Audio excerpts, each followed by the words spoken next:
हरि ओम्। सौन्दर्यलहरीकर्त्रे सर्वमङ्गलदायिने शङ्कराचार्यवर्याय यतिराजाय ते नमः। शरीरं त्वं शम्भोः शशिमिहिरवक्षोरुहयुगं तवात्मानं मन्ये भगवति नवात्मानमनघम्। अधशेषशेषीत्ययमुभयसाधारणतया स्थितः सम्बन्धो वां समरसपरानन्दपरयोः। मनस्त्वं व्योमत्वं मरुदसि मरुत्सारधिरसि त्वमापस्त्वं भूमिः त्वयि परिणतायां न हि परं। त्वमेव स्वात्मानं परिणमयितुं विश्ववपुषा चिदानन्दाकारं शिवयुवतिभावेन बिभृशे। तवाज्ञाचक्रस्तं तपनशशिकोटिद्युतिधरं परं शम्भुं वन्दे परिमिलितपार्श्वं परजिता। यमाराध्यन् भक्त्या रविशशिशुचीनामविषये निरालोके लोके निवसति हि भालोकभुवने।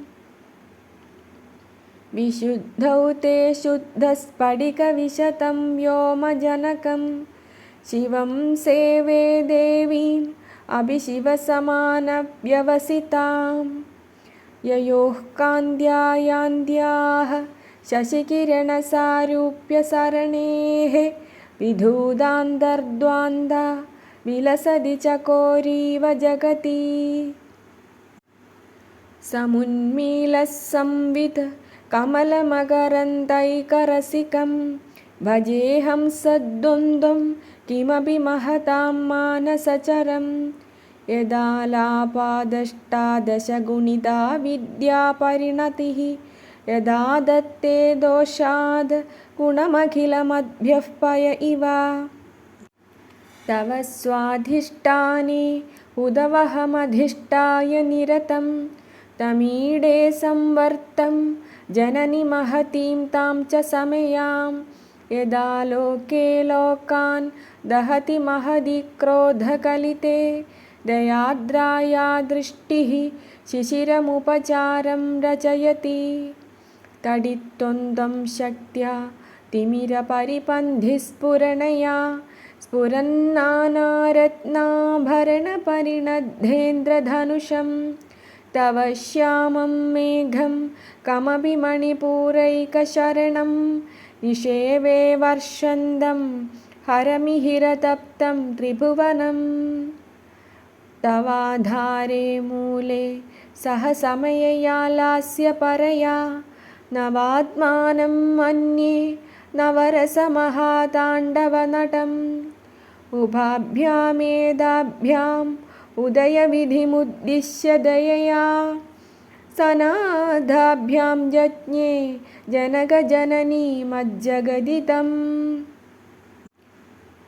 गतैर्माणिक्यत्वं गगनमणिभिः सान्द्रघटितं किरीटं ते हैमं हिमगिरिसुते कीर्तयति यः। सनीडे यच्छायाच्चूरणशबलं चन्द्रशकलं धनुःशौनासीरं किमिति न निबध्नाति धिषणाम्। धुनोदुध्वान्तं नः तुलितदलितेन्दीवरवनं घनस्निग्धश्लक्ष्णं चिकुरनिकुरुम्बं तव शिवे।